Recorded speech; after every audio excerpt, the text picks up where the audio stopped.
Hello and welcome to Witchy Wellness Radio. I'm your host, Lauren Chalantani, women's holistic health coach and fellow recovering perfectionist.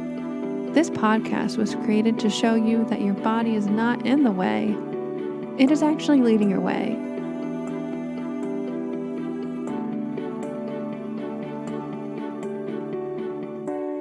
Hello, beautiful people. You are listening to episode 77, Dethrone Your Inner Critic with Joanna Kleinman. And before we jump into today's show today, this episode is sponsored by magnesium. By Living the Good Life Naturally. I had Kristen Bowen, the founder of this company, on episode 73 for Witchy Wellness Radio. And I have fallen in love with their magnesium products. And if you are interested in learning more, head over to the link in the show notes or listen to episode 73. Back to today's episode with Joanna Kleinman. She is a licensed psychotherapist, life and corporate coach, author, podcaster, motivational speaker, and the founder of Dethroning Your Inner Critic. Amazing. In this episode, you'll hear more about her own empowering story to help others dethrone their inner critics, including her own, overcoming your inner critic while overcoming your fears. Every new level of growth equals a new inner critic. Hint, it doesn't go away. Does everybody have an inner critic, and what does this really mean? The power of intention, and why our 5-year-old selves are actually running our lives. How failures are just pointing us in the right direction. Learning how to design the life that you love. What is true self-confidence? And so much more. So without further ado, please enjoy episode 77 with Joanna Kleinman, Dethrone Your Inner Critic.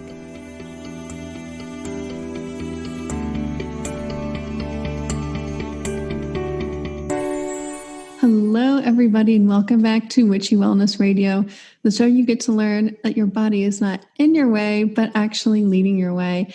And today I am super excited to talk with Joanna Kleinman. She is a licensed psychotherapist, life and corporate coach, author, podcaster, motivational speaker, and the founder of Dethroning Your Inner Critic, and which is also her new book.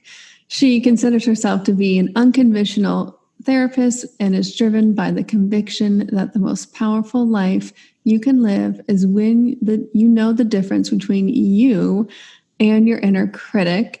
So I think we have so much to dive into today. Welcome to the show, Joanna. Thank you so much for having me. You're welcome. We were just talking off air, like, what are some similarities we have and what we like to talk about? And I was like, you know what? Pretty much everything you talk about is what we're about here. Beautiful. Then this is going to be an awesome conversation. Yeah. And I always know that there's always a backstory, the hero's journey of how each and every one of us, and we're continually going through that because that's what life's all about here. Always a new level. So I would love to hear yours. How did you get to be doing the work that you do today, specifically with dethroning your inner critic? Yeah. So, I will say that I feel like I was kind of put on the planet to do this, right? So I got into self-growth work when I was 9. My parents introduced me to self-growth work. And I very specifically remember I was about 13 years old, right? I was just sitting in a seminar with my mom. She's also a brilliant psychotherapist. And I was in this seminar and I watched someone at the front of the room, like, transform their entire way of looking at themselves and their life, right? In a matter of, 20 minutes. And I just very vividly remember sitting there and saying, I want to be somebody that can help people to transform their life. So that really set it in stone. And I kind of never looked back. I went to college, I majored in psychology. I got my graduate degree.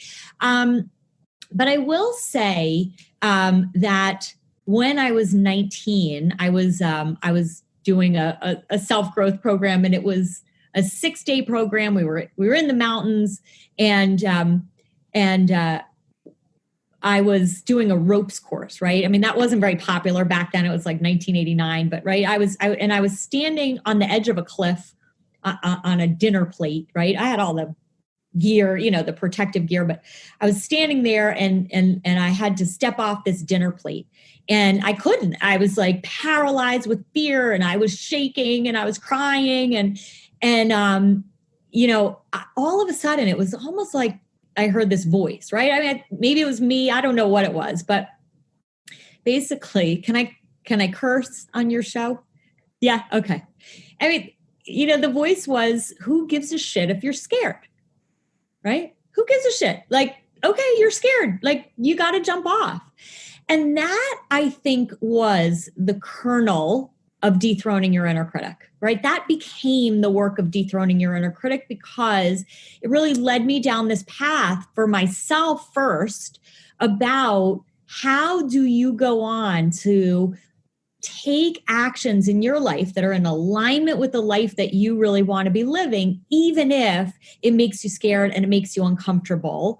Right. And so then as I was working as a psychotherapist, I've been a psychotherapist for, over 25 years. So working with thousands of people, that's such a common theme, right? I'm sure you see that all the time, where the very thing that stops people from really, feeling fulfilled and joyous and living lives that they love is their own mind that tells them don't take risks.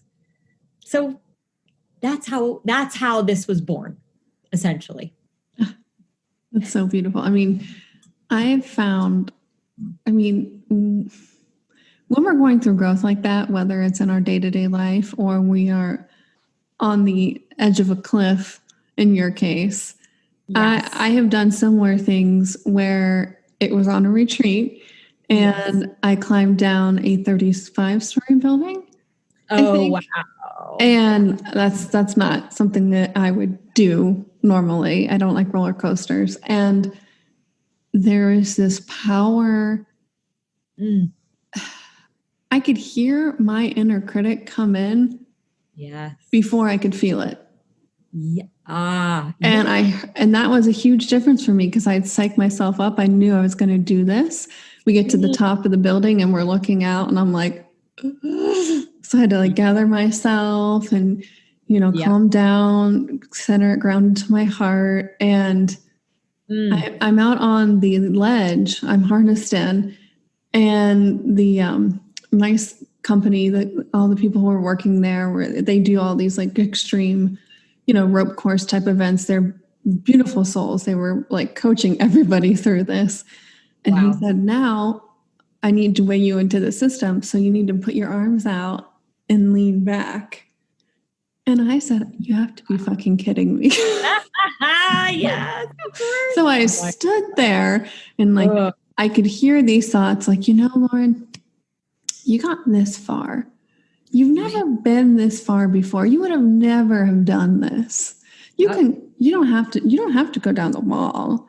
But it was like this scheming, evil inner voice kind of coming in. And I was like, you know what? I don't have to go down the wall, but I am, because I did make it this far and I can make it all the way down. That's awesome. Similar experience.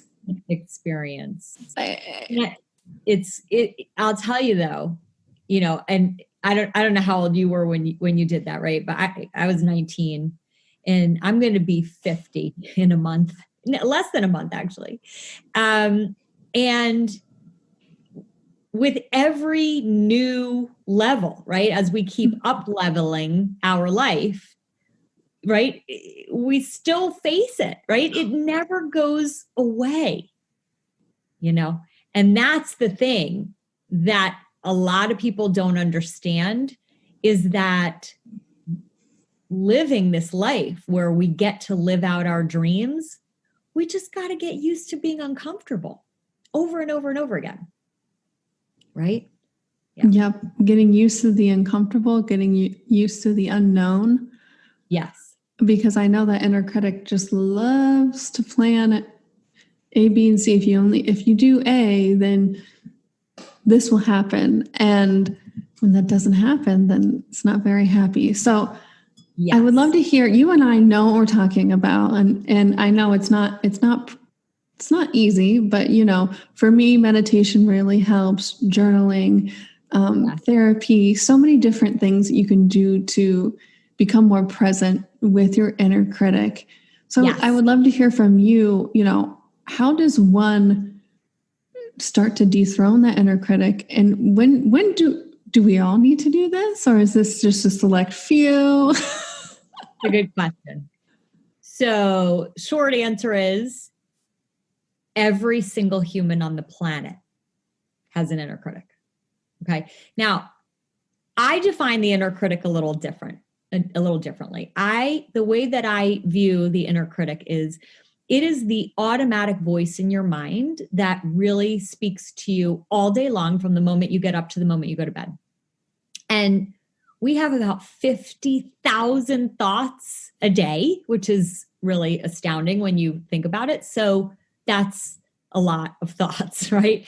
And so it's not just the voice of, self-doubt and you're not good enough and you can't do it. And what if you fail, right? That's it. That's part of it. But what's interesting is that our inner critic can also be the voice of, oh, look, you are good enough because you lost the weight, you made the goal, you got the promotion, you got the relationship, right? And the issue with that is it actually feeds the self-doubt, because if our sense of being good enough and valued and worthy and loving ourselves is conditional upon needing to have our external life, right, meet the demands of what I say our inner critic. I actually call the demands your inner critic's attachments, right? Or even sometimes addictions, right? Our inner critic can get addicted to, I need for, life to go like this, or else I won't feel good. And that's a setup. And so, when you say, does everybody need this? It's so unfortunate that in our culture, we're not taught how to think, right? We just, and it's almost like we're born into this culture that teaches us that unless you are, achieving some ideal standard of who you're supposed to be, then you're not enough. And so we keep comparing ourselves to this ideal standard. And guess what? It doesn't matter where you are in life, right? I work with the most extraordinary, successful, right? In the traditional sense of the word, successful people on the planet. And they're miserable when they first come to see me because they've achieved all the goals that they've set out to accomplish. That's wonderful, but they still feel unfulfilled. And so as I am teaching myself to think in a way where no matter what results I'm producing, right, whether life is going in the direction that I want it to, or it's not, because sometimes, right, half the time it doesn't go in the direction I want it to. But if I can continue to build that muscle to think in a fundamentally different way, right, not even change what my old mind says, because we really can't change that old mind. It's been with us since we were 5 or 6, right? It's really about letting that old mind be and recognizing that we are separate from that old mind, right? And I know you do, you were telling me you do a lot of work on that too in your, right, in your work with people. Yep. It's realizing, for me, I started a lot of this work through realizing my body was telling me like these symptoms I was having physically were actually not the symptoms. They were the symptoms, but the root cause was up here. Yep. And that's what led me into all this research and just like, yes, getting into this world of meditation, mindfulness, presence. It's more than just yoga. I realize how much I needed it. And it's in the times that, even now, that are, challenging times, that I value these practices and showing up for myself the most. Some days are better than others. Yes. But I think the biggest thing is you start to build that muscle, and it doesn't matter if you have a bad day or you fall off the horse, so to speak, with any of your practices, or you're letting that negative self-talk power. It's about how can we shorten that refractory period to start moving that ball forward again. And you talk a lot about the power of intention and how powerful that is. And I think when you want to do any type of lifestyle change, but when you are starting to reconfigure how, maybe not how you think, but how the way that you think, right? Like you said, our culture doesn't teach us how to think. No. The power of intention is extremely, I don't know the word, extremely powerful, but beneficial. Without it, it's like, we're just, why are we doing it? Exactly. So I created what I call the M.I.N.D Method, M-I-N-D. And that's the 4 steps to dethroning your inner critic. So I'll just share the steps briefly. The M step is meet your inner critic. So it's really getting intimately familiar with everything that your inner critic mind says, and when it says it, and why it says it, and where it comes from, right? Which is really biological in nature. The I step is investigate the indication signs. So I call these the blinking red lights that alert you that your inner critic has taken over your mind. So when you were talking about your body, right? Your body alerted you. That's a clear indication sign, right? It's those like physical and emotional warning signs that your inner critic has taken over.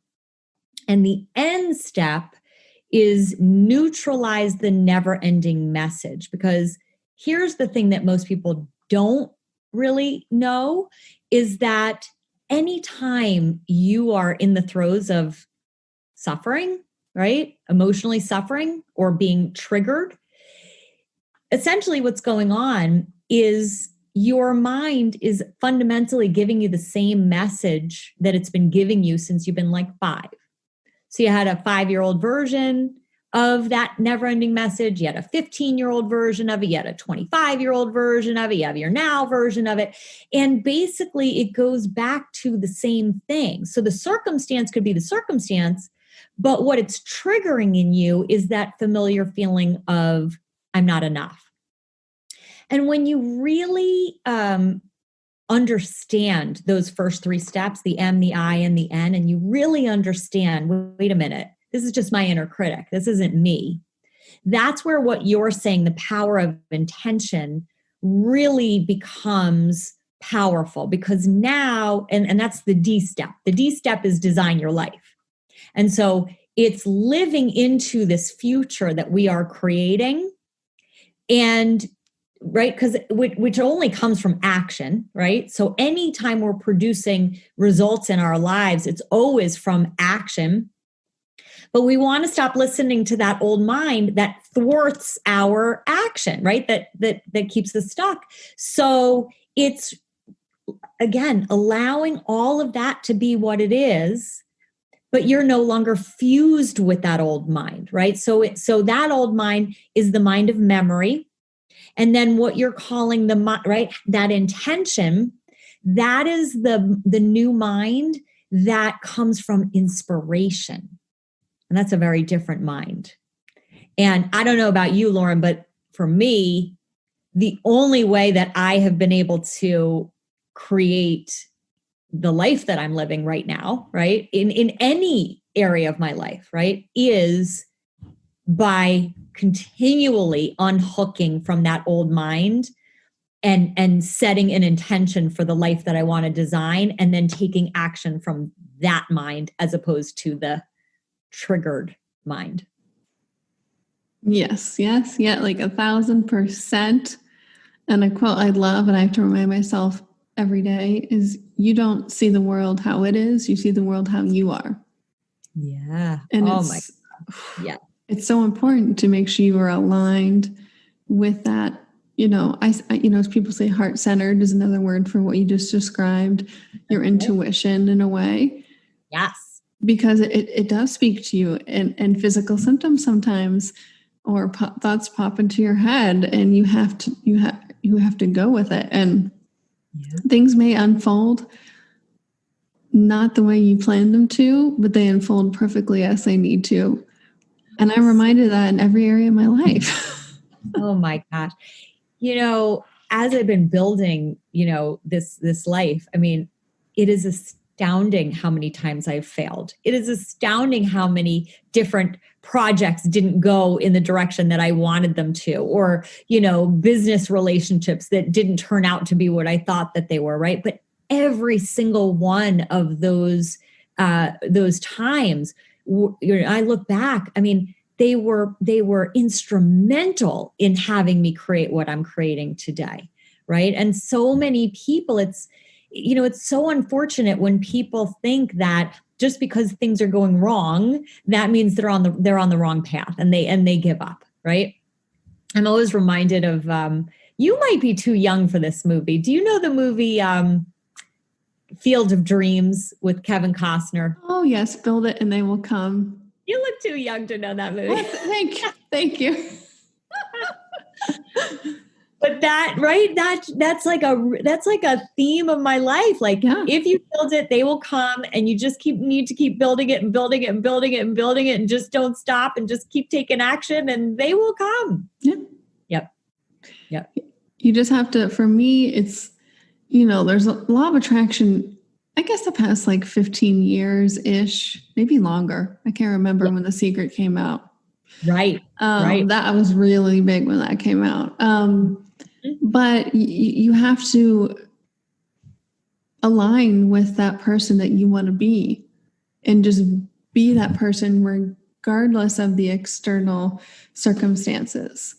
Yes. And that's the point. Yeah. It's the point. And to keep being that person and to keep showing up. But this is the thing that has been a game changer for me. So I'm curious if this has been a game changer for you. It is being unattached. Yep. Right? That was a huge shift for me in my life. And you know what? It doesn't just show up in the area of business. I'm a mom of 3 kids. And my so I have 2 boys and a girl, and my oldest is 18 and a half now. My middle is 16, and my daughter is 12.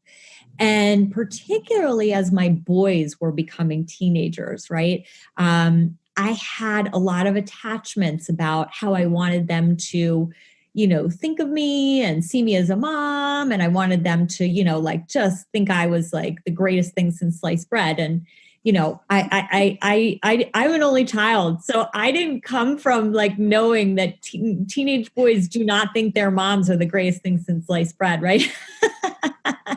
And so a lot of my own work with dethroning my own inner critic really came from even letting go of my attachments as to, how I wanted them to be with me and treat me. And when I started being more at peace and letting go of my attachments and my demands, my relationship with my boys really became fundamentally different, because my inner critic wasn't running my relationship with them, right? Instead, I was, because I let go of needing them to make me feel valued and loved and important. That was a huge shift. Yeah. Mm-hmm. Yeah. That is huge. Absolutely. And it just, you can apply it to any area of your life, your kids, your significant other, your business partners, right? Just all of it.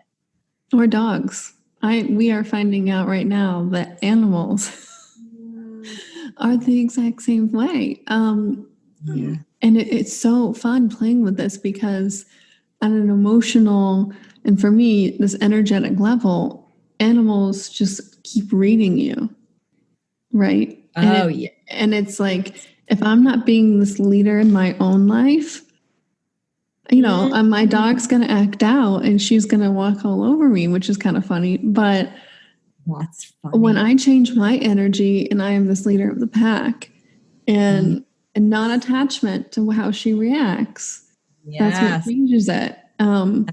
Fascinating. But with her, I had a picture a year ago. I'll link it in the show notes of my partner and I, like, we do these mind movies. So they're like, they're vision boards, but movies. So you meditate and watch them with an affirmation. And I photoshopped one of us in front of like our dream house and with a puppy behind us, just for fun. And I actually Photoshop for a living. Like, I'm a retoucher for a living. So it was something fun for me to do. And we just got our dog about a month ago. And she is a year old. Yes. So when I made this photo, it was a year ago. And she is the exact same coloring and fur as this dog that was in this photo. That is wild. It's just one of those crazy, and I let go, and we have tried to get a dog during COVID since April. And it has been which is great for dogs, but things fell through, like you said, that because everybody wants a dog. Of course, everybody wants a dog. Yeah, and she is beautiful and the sweetest heart in the world. She cuddles. She could cuddle all day long, but she needs a little bit of puppy manners. She was not trained. She's a year old, and just because you manifest something or you get to that, I call it if then happiness is, if I'm married, then everything will be okay. Or if I have a huge bank account, or, if I have a dog, then, I'll be happy. And I'm realizing it's not, this is another reminder. It's not over when the thing comes into your life. You got to keep being that person. And not only that, you have to continue to grow and show up as that newer and bigger version of yourself. Always. And I mean, just day-to-day examples like the both of us, like it doesn't have to be the fancy sports car or the McMansion or, it's real life examples. Absolutely. Well, those are the most important ones, right?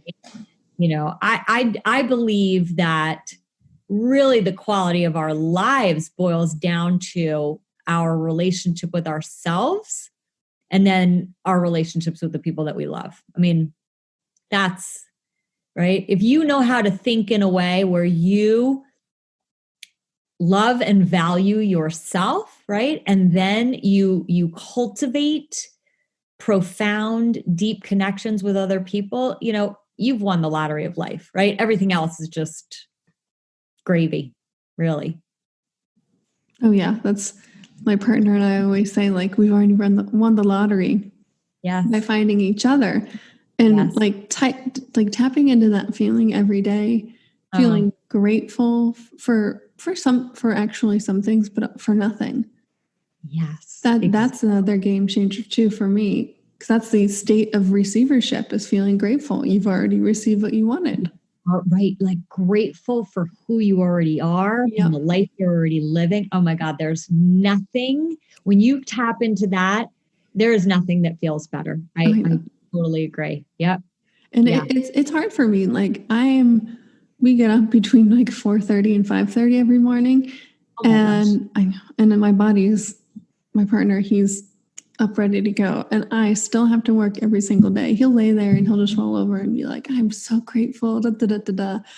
And it takes me a minute. Like, I have to get this ball going here, people, because naturally I could sleep all day. That's just how I am. But I know I'm grateful for getting my butt up in the morning, moving my body, even if it's just 20 minutes, meditating, journaling, and planning and designing the day that I want to have.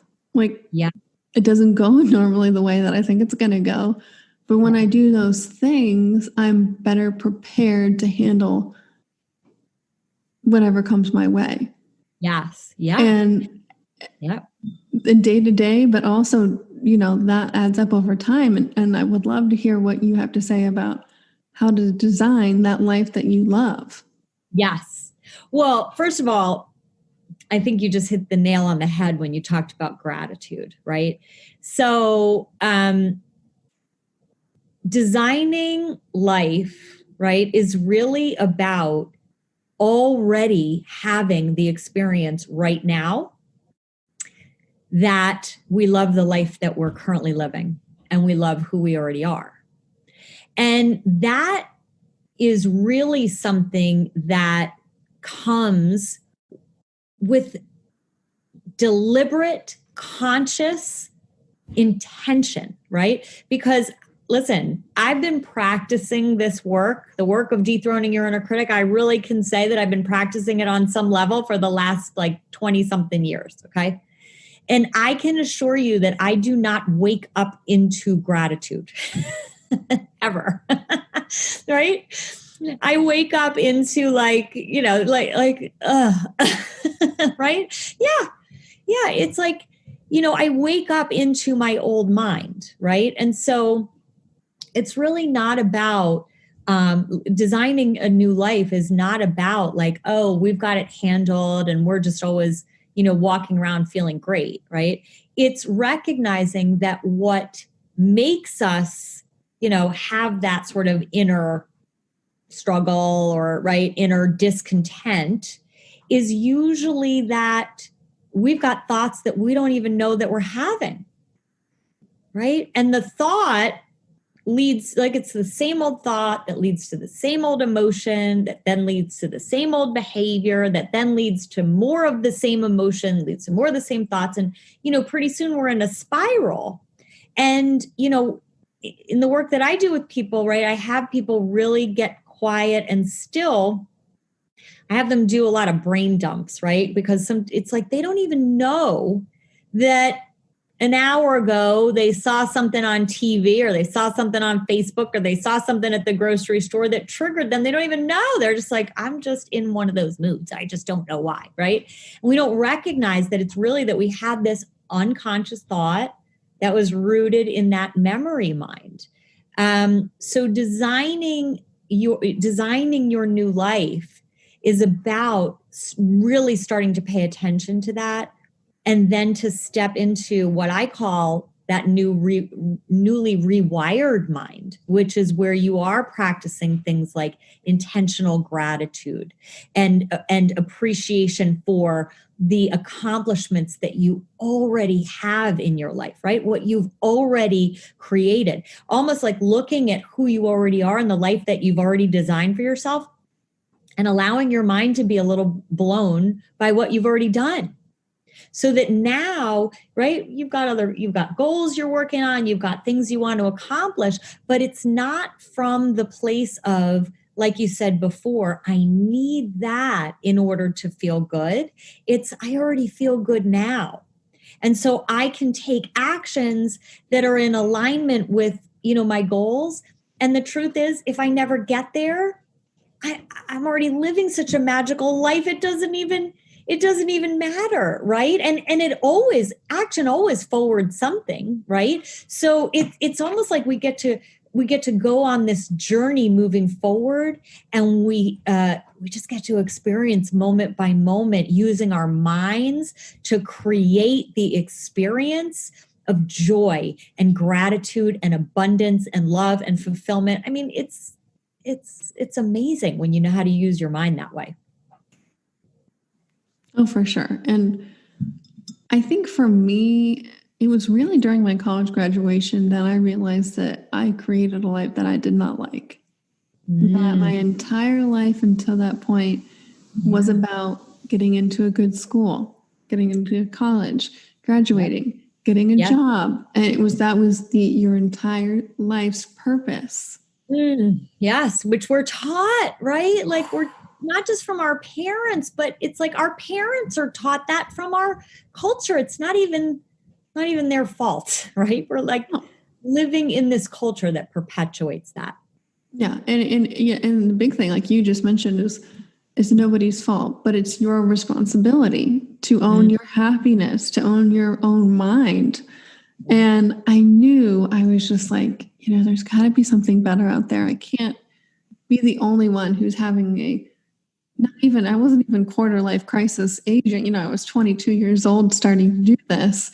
Right. But I knew I didn't like where I was at then. I knew there had to be something better, but I didn't know what that was. Yes. If people start working with you, for me, it was really hard to figure out what did I want. I ended up realizing it was because I didn't think I was worthy of a lot of stuff. Right. Ding, ding, ding. Yes. But if someone starts working with you or picks up your new book and they're like, I'm not happy with my life, but I don't know where to start. What do I want? How would you help them? Yeah. Well, the first thing that I would say is you don't even need to know specifically what you want, right? Because it really happens, right? More from a feeling from within. Like you said, right? You didn't know what you want, but what you did know is you didn't feel good about you, right? And so even just taking that very first step to say, I want to like me right now. I want to like the life that I have. It doesn't mean that you don't want to make changes, right? You might have changes that you want to make, and that's fine. But you can still tap into liking parts of yourself and liking parts of your life and having more even room for, and maybe even compassion for, what I'm going to call that old mind that created a lot of the things that you're saying you want to change, right? So it's not that you're not good enough. It's not even that you're broken. It's that so many people don't know that they have an inner critic mind.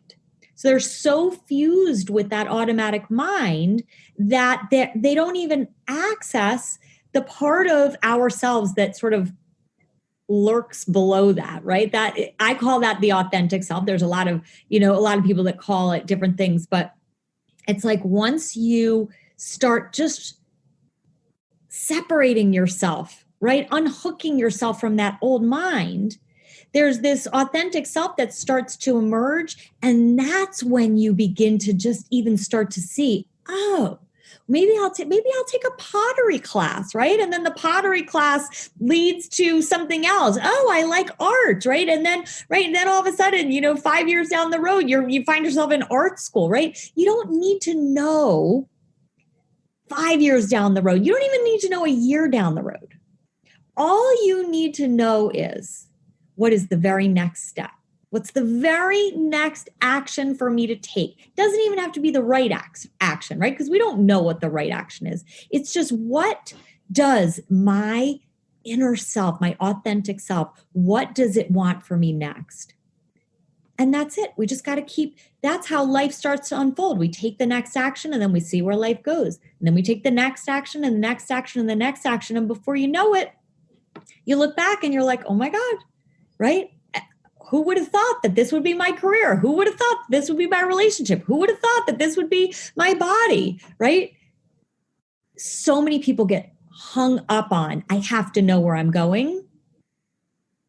Ditch that. And that completely keeps you from getting there, is focusing on that end result. And we mentioned it a little bit earlier, is like getting comfortable feeling uncomfortable. But it's this huge surrender aspect of it too. Absolutely. Which when you say that word, most people, they tighten up even more. Yes. But you never know how life's going to unfold.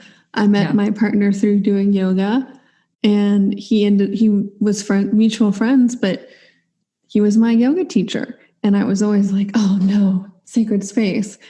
But it just unfolded and we started to be friends. And one day I heard that little voice inside me saying, you should ask him to brunch.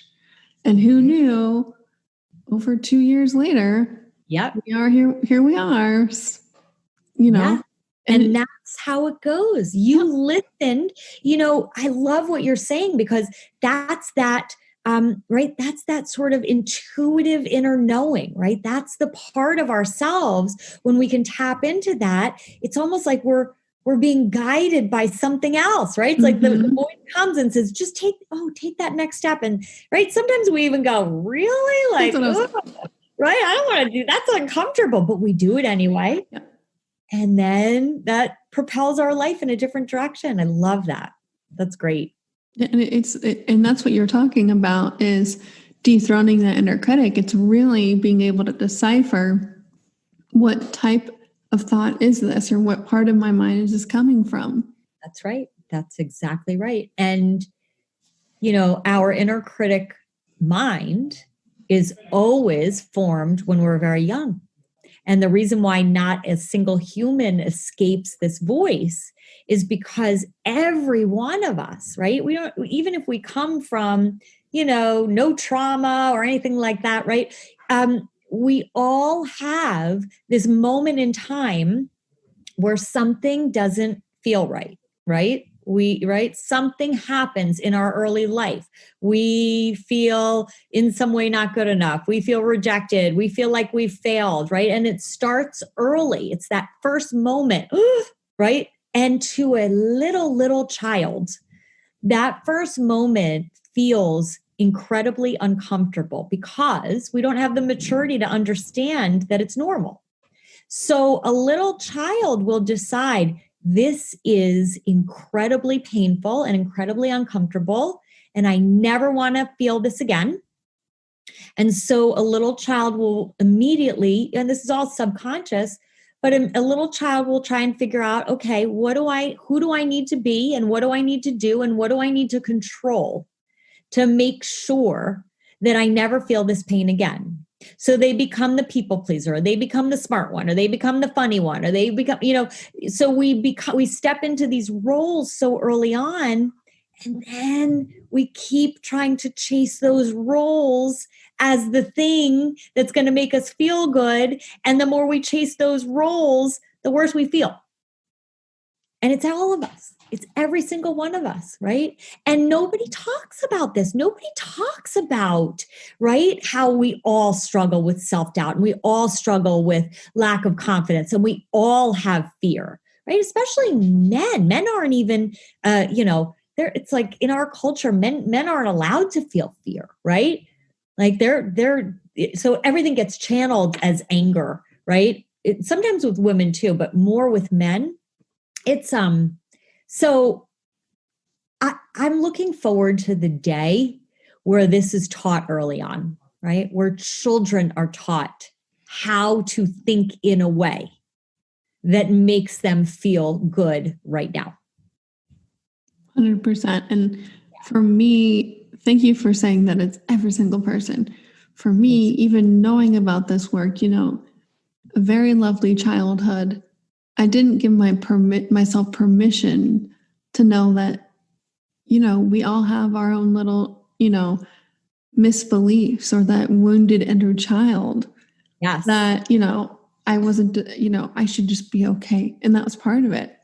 Absolutely. I should just be okay. I had a great upbringing, and like, I'm very privileged. I should just stuff all my emotions down and keep going. And that's so common, especially with women, because we're like, we got to do it all now. Be the mom, the career, the good body, all of it. Yep.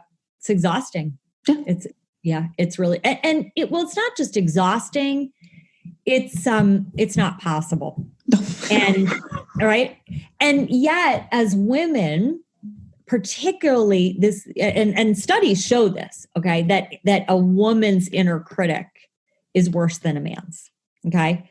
And I think that what happens for women is we have this sort of ideal picture of who we're supposed to be. Okay. And it lives inside of our minds, right? And so you're right. This image is like, right. We look a particular way, we act a particular way, and we success looks like this, and it's all over, right? And we don't recognize that it's just not humanly possible to be that. And we keep trying because we think that that's who we're supposed to be. And it's a setup for constantly feeling like we are lacking something. Yeah, and I think with social media, past decade, really probably 20 years now, people say that their Instagram life or their Facebook life, and it's just these polished pictures, and you get these people spiraling down after looking at, like you said, that doing a brain dump. You don't realize that you were looking at somebody's Instagram, whether, their fitness, their body, or maybe their business. For me, It was like, I would just spend hours, I don't know what I want to do with my life or my career. And I would just spend hours on different, looking at different juice bars or coaches or whatever. And I would just be like, the rest of the day, I would just feel so defeated and I couldn't do anything. And I was like, Lauren, you're not trying to be those people. You need to be you. Exactly. And that was a huge, huge thing for me. And yes, when you're in the middle of things, whether it's something like that or, just life happening, I've found so much power in doing this work and these practices like that you teach of remaining peaceful through difficult situations. Yes. And I would love to hear how you help teach people to remain peaceful no matter what the circumstances are at hand, because that's a life skill that every single person needs. Absolutely. Yeah. So I actually, in my work with people, so I work with people individually, and then I also have group programs. Actually, the name of my program is Mastering Your Mind, right? So, but I walk people through exercises, right, that have them really powerfully distinguish what is the difference between their inner critic mind and their new mind, right? And so it's not about just automatically being at peace in every situation. Okay. Like I said before, especially, right. I've got a lot of things that I'm creating in my business that are taking me way outside of my comfort zone. So I am not going to sit here and say that I'm at peace when I'm outside of my comfort zone, far from it. Right. So it's not about being at peace all of the time, right? It's about using what I call, right, those indication signs, my emotions, my physical body sensations, maybe some behaviors, right? Those are the blinking red lights that right, mirror, oh, wait a minute. This is my inner critic talking, right? And that's when I do the practice of getting quiet and getting still. And I do the examination of just looking at what are the thoughts, right? So it goes, what are the thoughts that are leading to the emotions, right? That are leading to these behaviors? Because when you can really powerfully see this is just my old tape recorded message, right? So this circumstance is bringing up the same old thought that I've had since I was, 6 years old in kindergarten, right? Essentially. And once you can do that, once you can really powerfully distinguish that this isn't the circumstance that's causing your emotions, okay, that it's your old mind. Now you might be facing a difficult situation, but you can start to intentionally have different thoughts. Like something that you had said before is, I think you said you were on the building, right? And you were saying like, I've gone through hard times before, right? So even just in your mind, being able to say, you know what, I'm uncomfortable right now, and this discomfort is not going to kill me. I can actually sit in my discomfort and I can just feel it.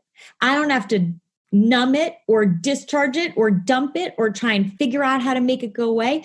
I can just be with this discomfort and let it be, and take it along with me for the ride. And I can take the very next action, because what's interesting is that peace that we're looking for, that joy, that confidence, we actually get it through action more than anything. right? And so many people, what people want is, well, first I'll figure out how do I get comfortable and how do I get to be at peace, and then I'll take the action. We got it backwards, right? Sometimes we've got to be so flippin' uncomfortable, right? That we are shaking and we're sweating and we feel like we're going to throw up, or maybe we do throw up, or we're crying, or we're doing whatever it is, right? And having that difficult conversation or taking that next step, but we're going to do it anyway, right? Because it's just discomfort. And that's the game changer, right? When you can sit in your own discomfort, you can know what it is, you can know why it's there, where it's coming from, and you can say, I'm going to feel this and I'm going to just take the next action. That's where the freedom lies. That is so true. I just looked down at the clock and we are out of time already. Gosh, that went quickly. Yes. Do you have anything else you wanted to cover before we wrap up the show today?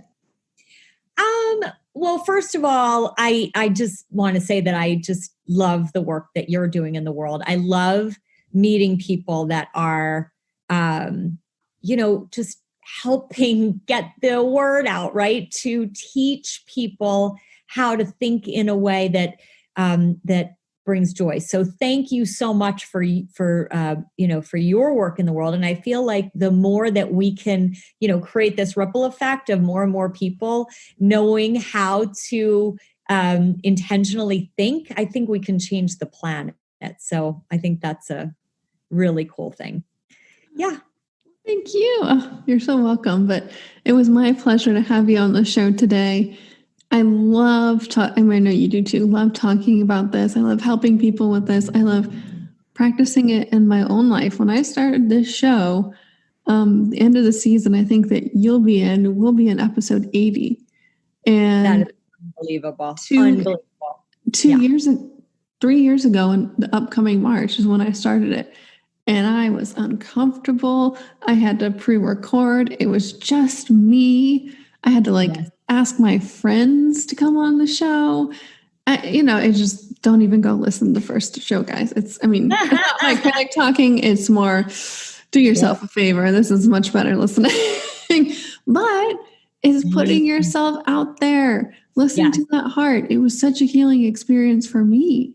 And it still is. And I'm being called to change and grow in more areas to provide more value and love, because I feel that in my own life. So I'm right with you, sister. And I know every single person who listens to this is going to be just as grateful. This every single show. First of all, thanking you for your time here today with us, but also showing up for yourself. I mean, it sounds like from the moment you were little, you were into this work, which is awesome. Yes. Amazing. But, continually showing up every single day is amazing, and providing that beacon of light for others. So how may we, the listeners, be as an act of gratitude to repay you, act of service for you today? Well, that's beautiful. Well, I have my very first book that I think your listeners will probably have already, it'll already have come out by the time that your listeners hear this interview, but it's coming out November 10th of 2020. So listen, if you're drawn to this and you want to go grab a copy of my book, it's called Dethroning Your Inner Critic, the 4-step journey from self-doubt to self-empowerment. I'm really excited about it and proud of it. It talks all about the M.I.N.D Method. And, but really what I can also say is the other way that everybody can repay me is just go love yourself. Just go and stop being so critical of yourself and so hard on yourself, and go love yourself, because that is what changes the planet. And we need to do our work to change the planet. And that is really something that you can do to change the planet by learning how to love yourself. Amen. And I always think of the quote, if you want to change the world, change yourself first, because then you'll be able to listen and move forward and take that action in the way that you're meant to be here on this planet. Thank you so much, Joanna, for coming on the show.